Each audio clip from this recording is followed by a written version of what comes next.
বালিশে মাথা লাগায় করতি যে ঘুমের মধ্যে যদি আজরাইল এসে হাজির হয় আর আজরাইল আইসা যদি তাকায় দেখেন আমার কানের মধ্যে গানের তার ঢুকানো, মুসলমান হিসাবে যদি চিন্তা করতি কানের মধ্যে গানের তার লাগায় ঘুমাতে পারতি না।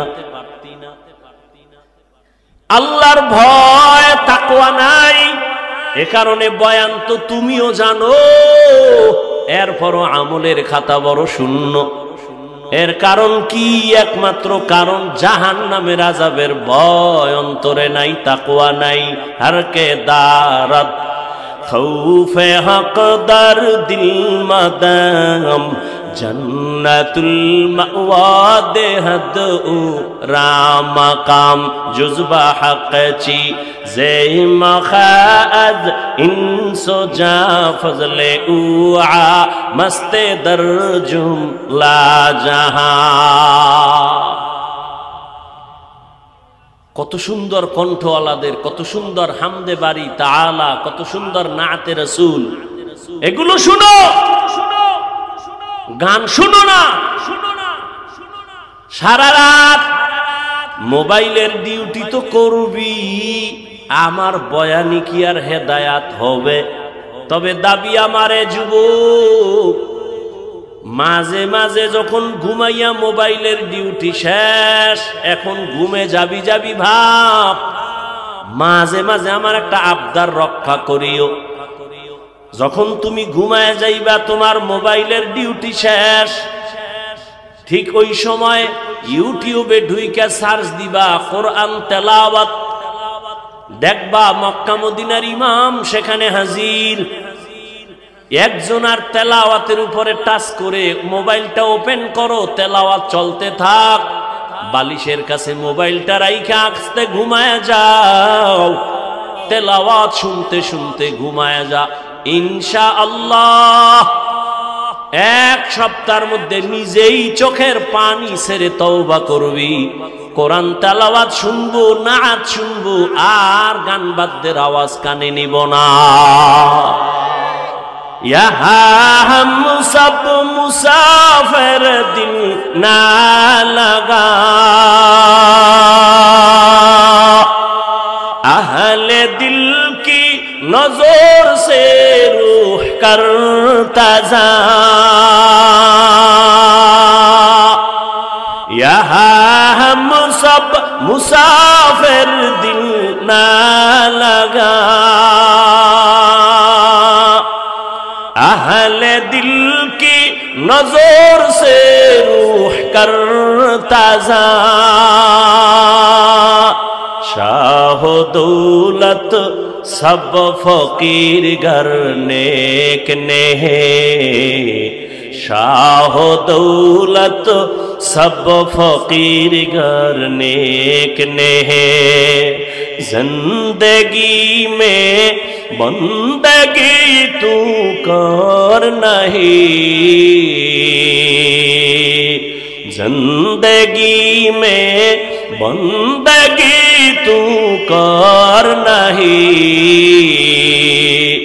जिंदगी बे बंदगी शर्मिंदा है, जिंदगी बे बंदगी शर्मिंदा है।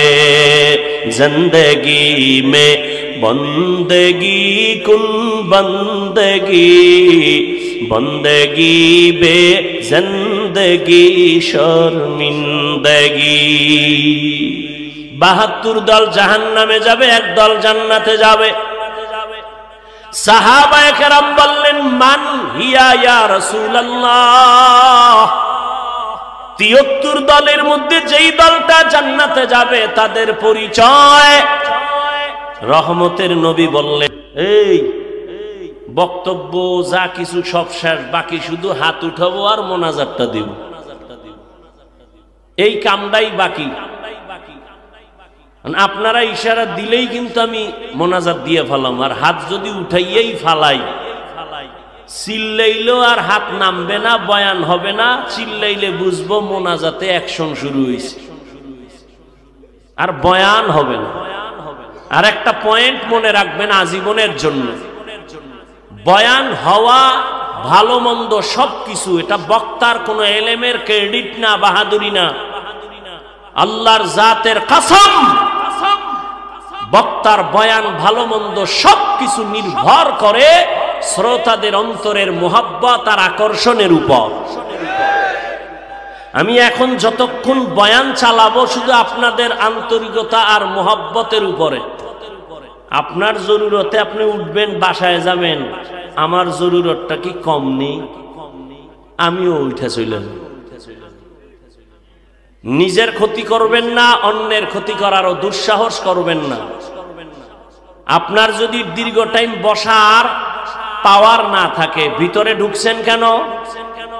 আমার বহু আল্লাহর মহব্বতের বান্দারা ওই দাঁড়ায় বয়ান শুনে, ফাঁকে ফাঁকে যদি চায় বিড়িটাই না আবার আইব, কোনো ডিস্টার্ব হবে না, দেখাও হবে না। ভেতরে ঢুকছেন কেন? ঢুইকা ডিস্টার্ব করেন কেন? এখানে কত সাদা দাড়িওয়ালা মুরব্বীরা বসা, কত উলামায়ে কেরাম বসা, এদের ডেঙ্গিয়ে বের হয়ে যান জুতা দুইটা হাতে নিয়ে, ভয় লাগে না? না হয় বলেন আমি মোনাজাত দিয়ে দেই। পৃথিবীতে কথা বলার মতো পৃথিবীতে আর কষ্টের কোনো কাজ নাই। আর সেই কথা বলনেওয়ালার যদি টাইম মতো ঘুম না থাকে, সারা দিন রাতে মাত্র 3 ঘন্টা ঘুমায় এখানে আসছে। সকাল 10টায় বয়ান করছি রাজশাহী। আল্লাহর কুদরত ছাড়া আমরা চলতে পারতেছি না। এরপরে বক্তব্য যদি 10 মিনিট হয় টেনশন থাকে না। আবার যদি কেউ লেখা দেয় আধা ঘন্টা দেখেও বলা যায়, কিন্তু আনলিমিটেড দেখার কায়দা নাই, মুখস্থ চলতেছে। আবার এক লাইনের মানুষ হয় তো টেনশন নাই, তাবলিগ নিয়ে সাইজ, পিসাবের মুরিদ এক চাটিয়া বয়ান। বাংলাদেশে যত লাইন আছে সব লাইনের মানুষ এখানে বয়া রয়েছে। এত লাইনের মানুষের অন্তরকে লেভেল পজিশনে রাইখা কথা বলা রবের করুণা দয়া ছাড়া সম্ভব না। এর মধ্যে আবার ডিস্টার্ব করেন, কি দুঃখ আর কি বলবো। আল্লাহ আমাকে হেদায়াত দান করেন। আপনাদের হেদায়াত লাগলে আপনারটা আপনি দোয়া করেন, কারণ এখন অন্যের লেগে দোয়া করলেও মামলা হয়।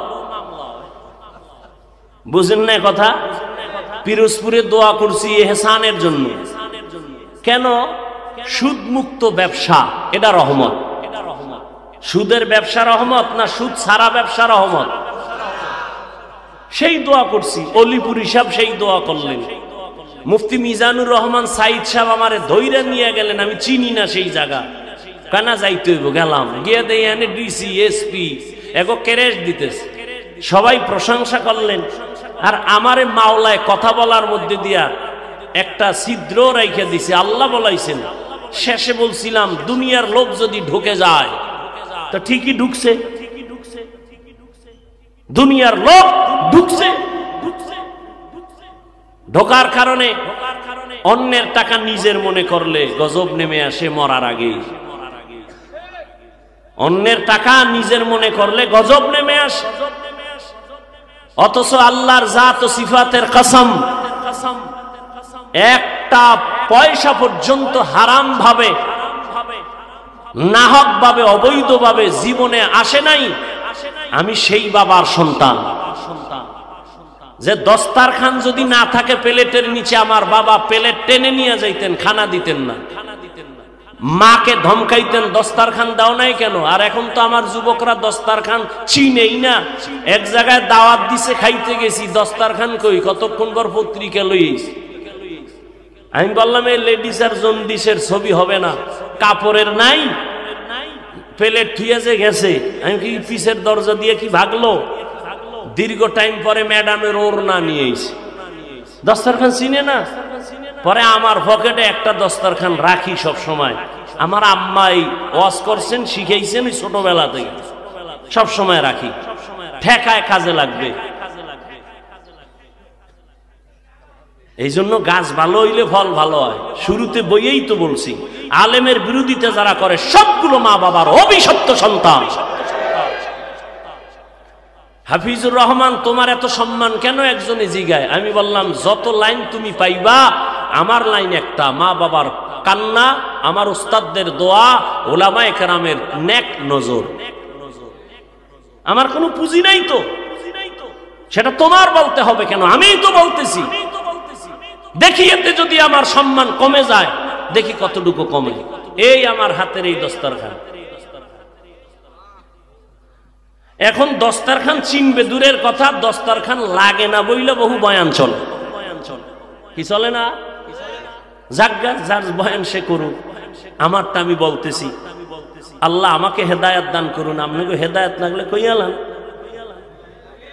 আবার কোন দোয়া করে আরেকটা ফেসে পড়ুন।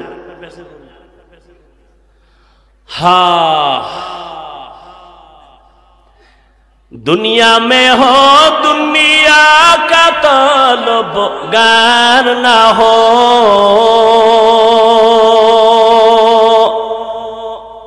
बाजार से गुजर हो खरीदार ना हो।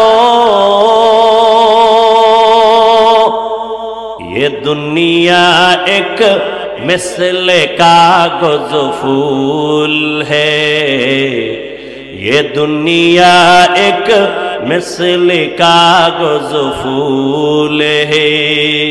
जिंदगी में बंदगी तू कर नहीं, जिंदगी में बंदगी तू कर नहीं। जिंदगी में बंदगी शर्मिंदा है, जिंदगी में बंदगी शर्मिंदा है। কিছুক্ষণ সময় দিবেননি? দুই একটা কিস্সা কাহিনীও শোনাবো, একটু ঘুরাইয়া আইতেছি লাইনে। কারণ যেহেতু এত বদনাম, দুই একটা না শুনাইলে হয়। আমরা কিচ্ছা কাহিনীর ওয়াজ করি, টুক শুনাইয়াই যাই। তবে একটা কথা বলি, বলছি না বোকাগো কথাও দুই একটা কামে লাগে। লেখা রাখিস যুবক, তুই আমারে খারাপ জানতে পারো, বেয়াদবি মাপ চাইছি আগে, আবার চাইলাম মাপ চাই। খুব দিল থেকে কথাগুলো বলতেছি, চূড়ান্ত মোহাব্বতের দাবি নিয়ে বলতেছি। তুমি আমাকে খারাপ ভাবতে পারো, আমি তোমাকে খারাপ ভাবি না।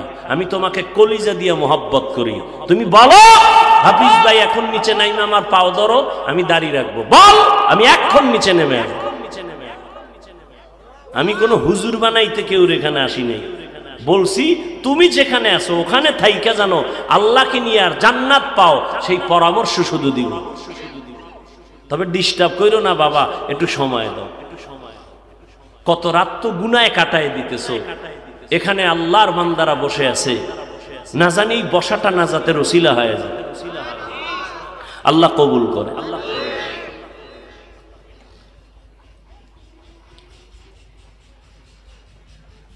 রহমতের নবী বলেন একদল জান্নাতি। সাহাবায়ে কেরামের প্রশ্ন, যেই দলটা জান্নাতি তাদের পরিচয়টা কি?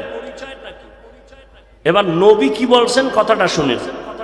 আমি হাদিসের ব্যাখ্যা দিয়েই আমি আয়াতের আলোচনাই করতেছি ঘুরায় ফিরায়া, তারপর ওই পয়েন্টে একটু একচাটিয়া কিছু কথা বলবো অল্প টাইম। লেখছে তাফসির মাহফিল, এই নিয়ে আবার ঢুকলে আর এক ঝামেলা। তাফসির কারে? এত সোজা তাফসির, এত সোজা। রসুলের জ্ঞানের কোনো তুলনা নাই। সেই রসুলকে কোরআন নাজিলের সূচনা আল্লাহ করেছেন নবীর কত বছর বয়সের পর জানেন? জানলে জবাব দেন। আপনার কাছে আমার কঠিন প্রশ্ন, সমস্ত দুনিয়ার নবী পয়গম্বরের জ্ঞানের থেকে আমার রসুলের জ্ঞান কম? তো ঈসা নবীকে ছোটবেলা আল্লাহ কিতাব দিছেন, আমার রসুলকে তো আল্লাহ আগের থেকেই সিলেকশন করে নিয়েছেন। আমার রসুল তো একদিকে মুস্তফা, অন্যদিকে মুজতবা। আমার রসুল তো ওই রসুল যে ইব্রাহিম আল্লাহর বন্ধু, ইসমাইল নবী আল্লাহর বন্ধু, মুসা নবী আল্লাহর বন্ধু, ঈসা নবী আল্লাহর বন্ধু, দাউদ নবী আল্লাহর বন্ধু, ইউসুফ নবী আল্লাহর বন্ধু, মুহাম্মদ আল্লাহর বন্ধু। ব্যবধান কি? সব নবী রাসূল আল্লাহর আশিক, আর আল্লাহ বলেন আমি আল্লাহ নিজে মুহাম্মদের আশিক। সেই নবীর জ্ঞান কম, প্রশ্ন জটিল। সেই নবীকে 40-এর পরে কোরআন দিলেন কেন? প্রশ্ন হয় না? হয় না? নাম্বার 2, দীর্ঘ 40 বছর রাসূল কি করলেন? কালেমার দাওয়াত নাই, রোজার দাওয়াত নাই, জিকিরের কথা নাই, নামাজের দাওয়াত নাই,